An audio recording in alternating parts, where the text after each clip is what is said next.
آج کی ہماری گفتگو کا موضوع فضائل امیر المومنین علیہ الصلاۃ والسلام ہے۔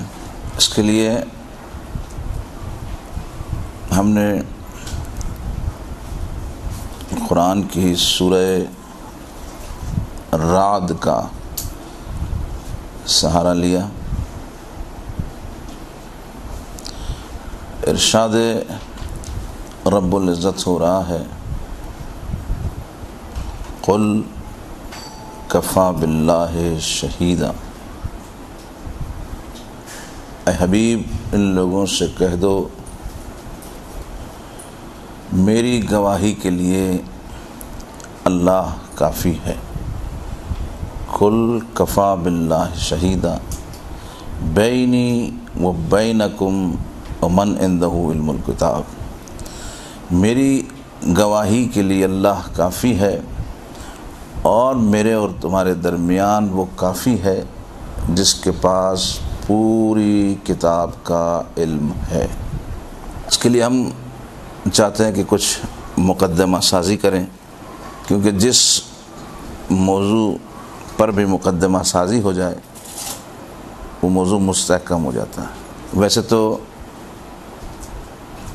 جو میرا سبجیکٹ ہے یا جس پہ میں کام کرتا ہوں وہ اصل ہے فن خطابت، مجالس سکھانے کا۔ ایران میں بھی جتنے تقریباً علماء کرام آتے ہیں ان کو مجالس سکھاتا ہوں، موضوع بندی کس طرح موضوع بنانا ہے، کس طرح سے آیات کو لینا ہے اور کس طرح سے اس مطلب کو آگے بڑھانا ہے۔ تو اس میں ضروری سب سے اہم چیز یہی ہوتی ہے کہ جتنا آپ کا مقدمہ خوبصورت ہوگا اتنی آپ کی بات میں جان ہوگی۔ پروردگار عالم نے اس کائنات کو خلق کیا، کس کے لیے خلق کیا؟ ٹھیک ہے، وہ تو عقیدتاً لازم ہے ان کے لیے، لیکن میں کچھ اور بات کرنا چاہ رہا ہوں۔ سخر لکم، ہم نے تمہارے لیے مسخر کیا، یعنی تمہارے سے مراد کون ہے؟ ہم لوگ، انسانوں کے لیے، ٹھیک ہے۔ خلق لکم، آپ کے لیے خلق کیا، مسخر ہمارے لیے ہوئی کائنات، خلق ہمارے لیے ہوئی۔ اور اسی مفہوم کی اور بہت سی آیتیں جو یہ بتاتی ہیں کہ پروردگار عالم نے کائنات کو ہمارے لیے بنایا،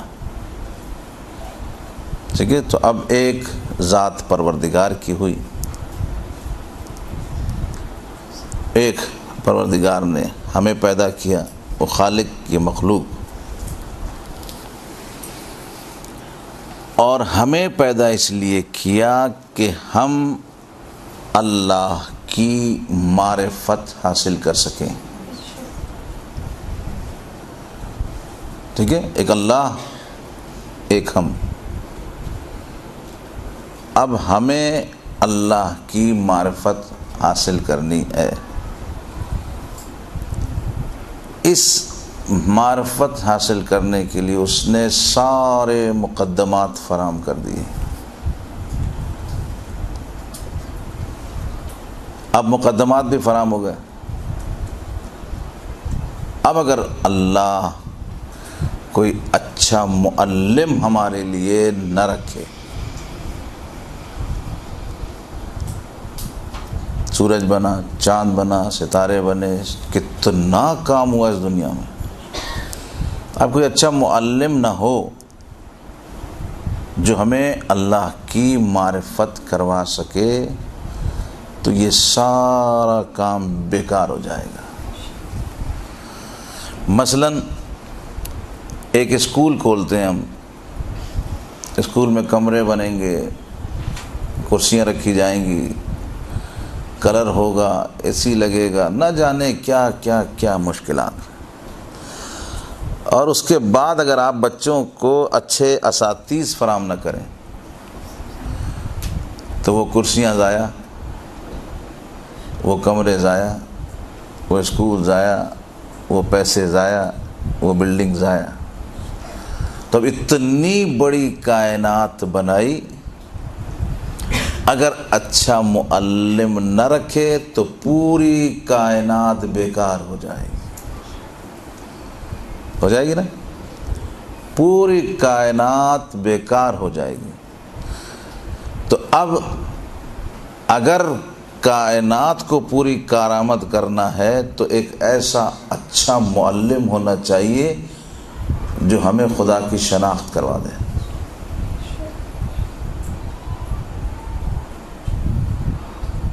اور یاد رکھیے ہمیشہ دے وہی سکتا ہے جس کے پاس کچھ ہوتا۔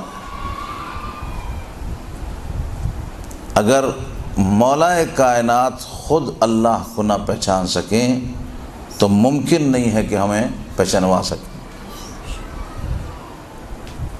اور اس بات کا اقرار خود پیغمبر گرامی نے کیا، یا علی تم نے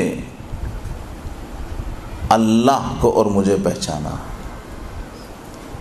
خود اقرار کر دیا پیغمبر نے کہ تم ہی ہو جس نے اللہ کو اور مجھے پہچانا۔ تو اس عظیم ہستی کا کہ جس کی وجہ سے کائنات کی ہر شے کارآمد ہو گئی، تو بتائیے اس میں کتنے فضائل ہوں گے؟ بے انتہا فضائل، اتنے فضائل کہ انسان سوچ بھی نہیں سکتا۔ مولا کائنات کے بارے میں آپ نے ایک لفظ سنا ہوگا، مظلوم اول۔ سنا ہے؟ کس کس نے سنا ہے؟ تو کیا اس سے کیا ذہن میں آتا ہے مظلوم اول سے؟ حالانکہ کربلا میں تو امام حسین پہ ظلم ہوا۔ جی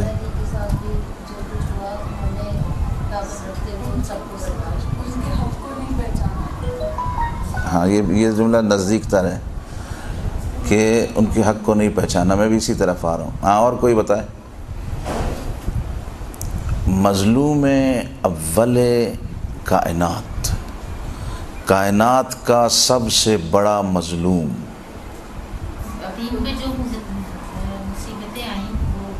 وہ تو امام حسین نے برداشت کی۔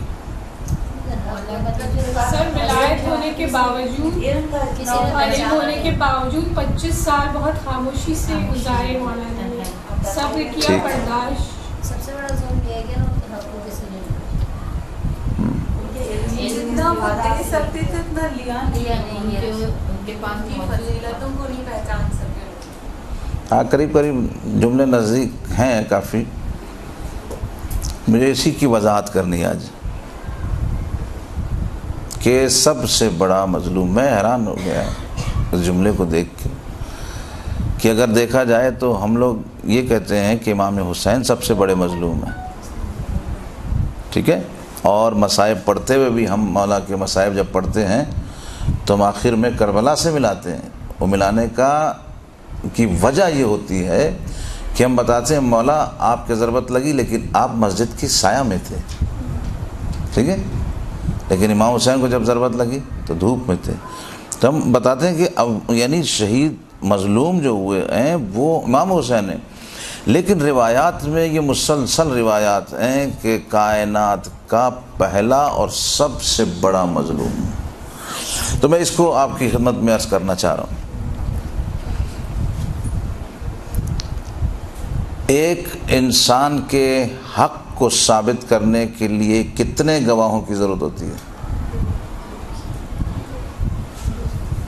جی بولیں بولیں۔ 2 عدل۔ یعنی میں نے اگر کوئی کام کیا اور مجھے عدالت بلا لے، مجھے اپنے حق میں گواہ 2 چاہیے ہوں گے کہ وہ بتائیں بھائی یہ حق مثلا مولانا صاحب کا ان کا، تو 2 کافی ہوتے ہیں. مولا کائنات کی سب سے بڑی مظلومیت یہ ہے کہ 2 آدمی نہیں 1,00,000 افراد تھے. غدیر میں کتنا بڑا مجمع تھا؟ 1,00,000 سے زیادہ. تو ہم کم از کم 1,00,000 لے لیں. 1,00,000 افراد کے ہوتے ہوئے گواہ کوئی نہ بنا. ہے یہ بات لاجک والی؟ اب ہے ایسے کوئی مظلوم؟ اچھا کیا یہ ممکن ہے؟ اب ذہن میں سوال پیدا کرتے ہیں. آیا یہ ممکن ہے کہ 1,00,000 افراد بھلا دیں؟ بھئی 1 آدمی بھلا دے، 2 آدمی بھلا دے، 3 آدمی بھلا دے. 1,00,000 افراد بھلا دیں؟ آیا یہ ممکن ہے؟ ہماری نظر میں ممکن نہیں ہے. لیکن جب اس کو ہم علمی پیرائے سے اس پر بحث کریں گے تو دیکھیں آپ ممکن ہے. غدیر میں جتنے بھی لوگ تھے، یہ پوائنٹ نوٹ کرتے جائیں، غدیر میں جتنے بھی لوگ تھے، آیا کیا سب کے سب نبی کے بیٹے تھے؟ 1,00,000 افراد جو غدیر میں تھے نبی کے بیٹے تھے؟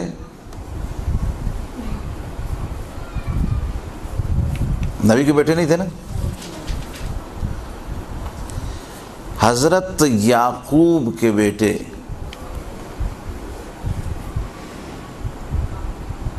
حضرت یوسف علیہ السلام کو بھلانے والے سب کے سب نبی کے بیٹے تھے. تو جب نبی کے بیٹے بھلا سکتے ہیں تو یہ تو عام عوام تھے. جب نبی کے بیٹے اپنے بھائی کو بھلا سکتے ہیں تو غدیر میں تو عام لوگ تھے، نبی کے بیٹے تھوڑی تھے. وہی نظر انداز، یہ بھی ادھر بھی یہی میں کہنا چاہ رہا ہوں کہ ادھر بھی نظر انداز کیا نا، گواہی نہیں دی. تو جب یہ ممکن ہے تو یہ بھی ممکن ہے. پہلا پوائنٹ یہ کہ غدیر میں سب کے سب نبی کے بیٹے نہیں تھے. نبی کے بیٹوں نے جو ہے بھائی کو فراموش کر دیا، بھائی کی گواہی نہیں دی، بھائی کے ساتھ ظلم کیا. تو یہ تو عام لوگ تھے، تو ممکن ہو گیا. سوال ہمارا کیا تھا؟ آیا کیا 1,00,000 افراد اگنور کر سکتے ہیں؟ میں ذرا آپ لوگ کی لینگویج میں بات کروں، یہ زیادہ سمجھ میں آ جاتا نا. اگنور کر سکتے ہیں؟ یہ اگنور ہے، اگنور کرنا ہوا. سب جانتے ہیں، بوجھتے ہیں، ٹھیک ہے نا، لیکن اگنور کر رہے ہیں. تو اس کے ہم دلائل پیش کر رہے ہیں کہ اگنور جب نبی کے بیٹے کر سکتے ہیں تو یہ تو عام لوگ تھے. اچھا پھر کیا یہ سب کے سب جو غدیر میں تھے دوسرے نمبر پر، یہ کیا سب آپس میں بھائی بھائی تھے؟ آپس میں بھائی بھائی بھی نہیں تھے.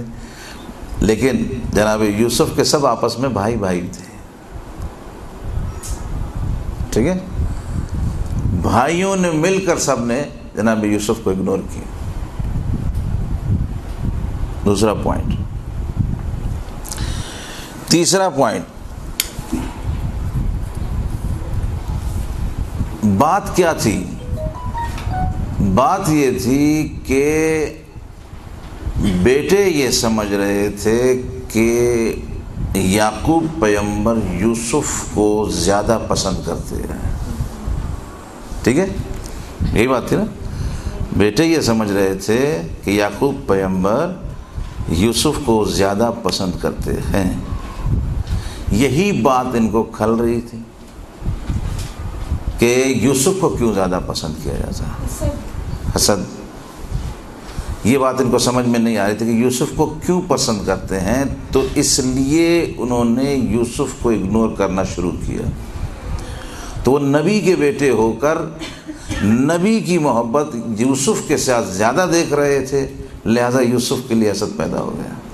تو یہاں تو نبی نہیں تھے، یہاں انہوں نے دیکھا کہ رسول کی محبت علی کے ساتھ بیشتر ہے. ٹھیک ہے، تو یہ انہوں نے علی کو اگنور کیا، چھوڑا۔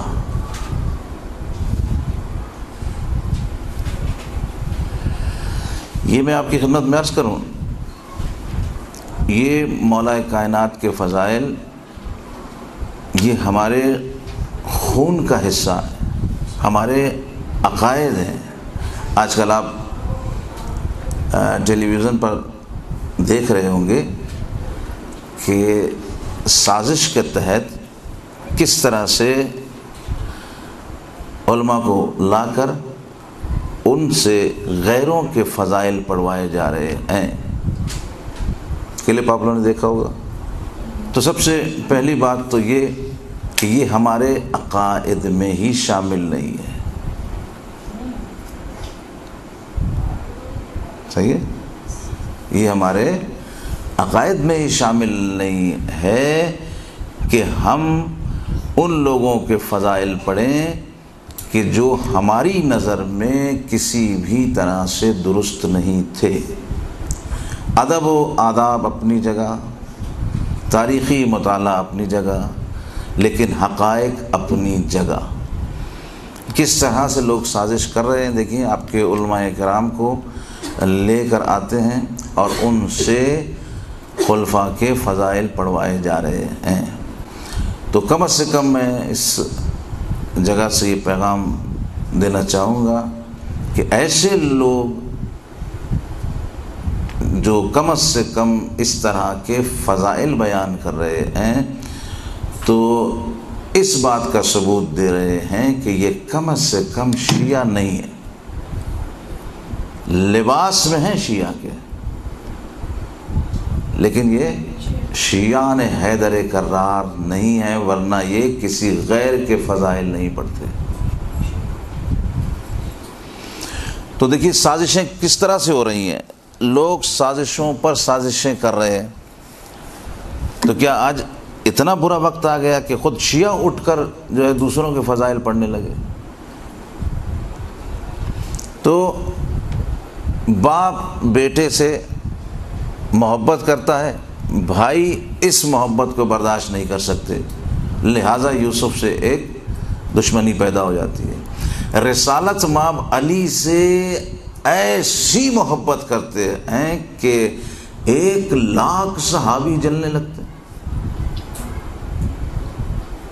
عام آدمی نہیں ہے، اصحاب ہیں، سارے کے سارے اصحاب ہیں اور حج کر کے آ رہے ہیں۔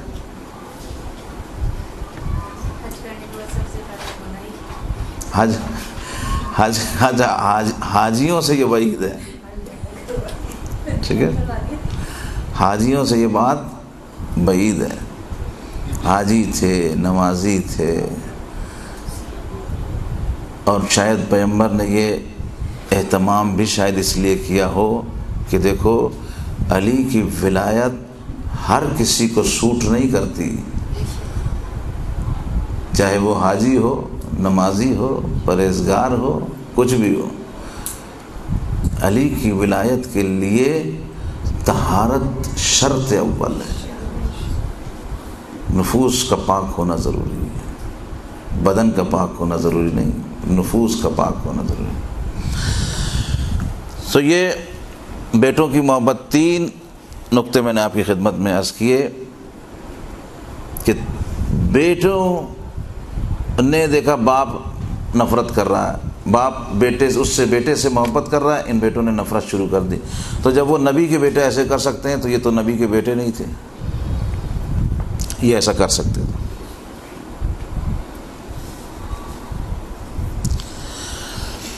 تیسری بات یہ، چوتھی بات، پیغمبر گرامی سے یہ لوگ یوسف کے بھائی جناب یوسف کو لے جانے کے لیے رسول پیغمبر کو حضرت یعقوب کو وعدہ کر کے آئے تھے کہ ہم اسے اپنے ساتھ کھیلنے لے جا رہے ہیں اور ہم اسے واپس لائیں گے،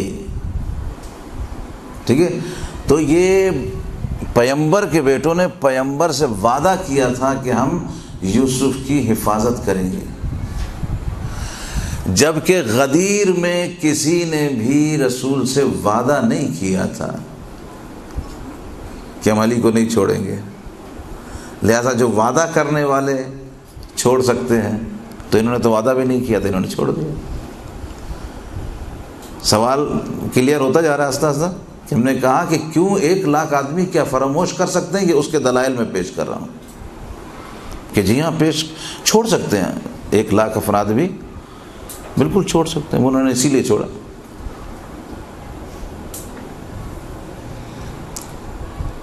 دوسرا یہ کہ انہوں نے نبی کے بیٹوں نے نبی کی حیات میں یہ کام کیا، نبی کے بیٹوں نے یوسف کو اگنور کیا نبی کی حیات میں۔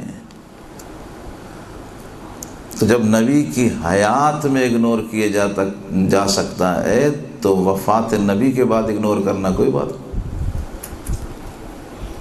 انہوں نے وفات نبی کے بعد اگنور کر دی۔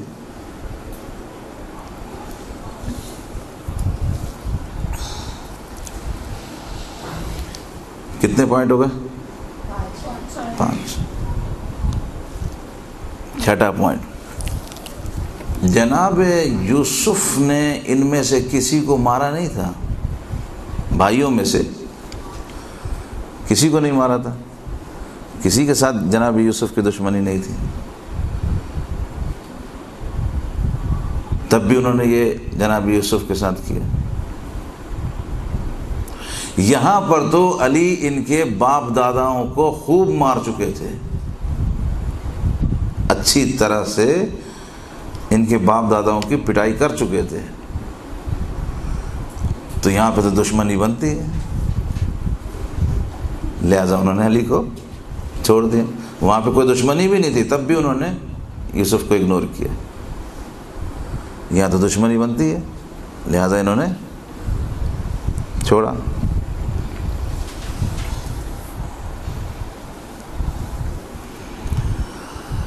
سامری جو ہے ایک جادوگر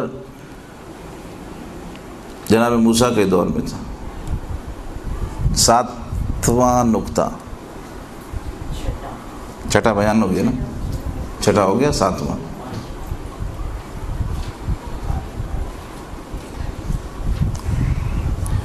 سامری جو ہے موسیٰ کے دور میں ہے، اس نے ایک ایسی چیز بنائی جادو کر کے کہ اس میں سے آواز آتی تھی، بت ٹائپ کی کوئی چیز بنائی۔ اب لوگ اس آواز کو دیکھ کر لوگوں نے خدا کو چھوڑ دیا، ٹھیک ہے۔ لوگ دیکھیے کتنے ماشاءاللہ عقل مند ہوتے ہیں، اور ہر دور میں ہوتے ہیں۔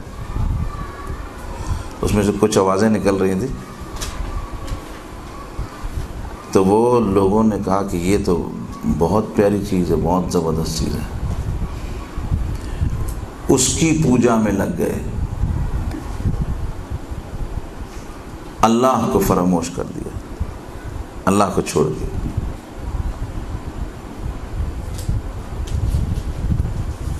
تو لوگ اتنے کم عقل ہوتے ہیں کہ خدا کو چھوڑ دیتے ہیں، تو بندہ خدا کو چھوڑنا کوئی بات ہی نہیں ہے۔ علی بندہ خدا ہے نا، تو 1,00,000 افراد نے علی کو چھوڑ دیا۔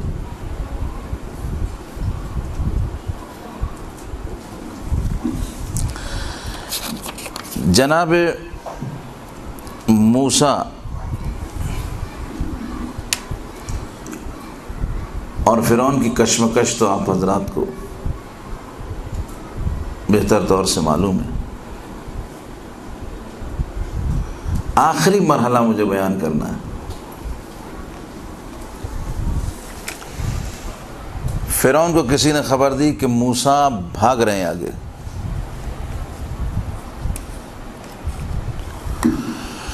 فرعون جناب موسیٰ کے پیچھے لشکر لے کر، جناب موسیٰ اپنے لشکر کے ساتھ آگے آگے دریائے نیل پر پہنچے۔ یہ مرحلہ سخت ہوتا ہے. دریائے نیل پر پہنچے, اب اتنا بڑا دریا سامنے اور اتنا بڑا دشمن پیچھے, اب کیا کریں؟ لوگ گھبرا گئے. جو لوگ ہوتے ہیں نا یہ جلدی گھبرا جاتے ہیں. موسیٰ سے کہنے لگے اب کیا کریں؟ موسیٰ نے کہا میرا خدا وہ ہے جو راستے پیدا کرتا ہے. توکل, سامنے دریا ہے, راستہ کوئی نہیں ہے, پیچھے دشمن ہے.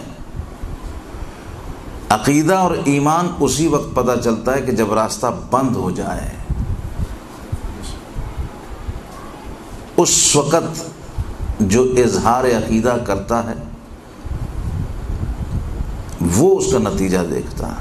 راستہ بند ہو گیا, جناب موسیٰ کہتے ہیں کہ نہیں, میرا اللہ وہ ہے جو راستے پیدا کرتا ہے, نجات اس کے ہاتھ میں. توکل اللہ پر کیا, اللہ نے دریا سے راستہ کھول دیا. ٹھیک ہے, دریا سے راستہ کھولا, جناب موسیٰ کی فوج نکلنے لگی آگے.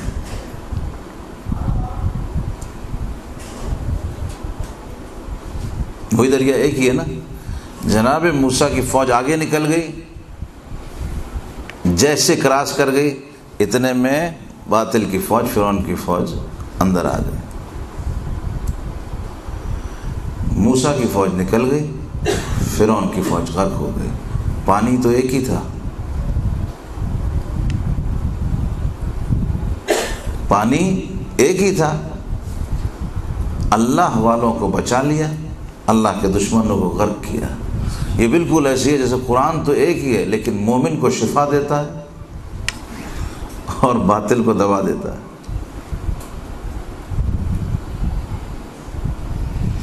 تو یہ میں نے آپ کی خدمت میں 8 نقطے پیش کیے کیونکہ میں چاہتا تھا کہ مولا کائنات کے فضائل میں سے جو زندگی کے 2 حصے تقسیم ہوئے, ایک یہ کہ کائنات کا مظلوم علی ہے, ایک زندگی کا یہ حصہ.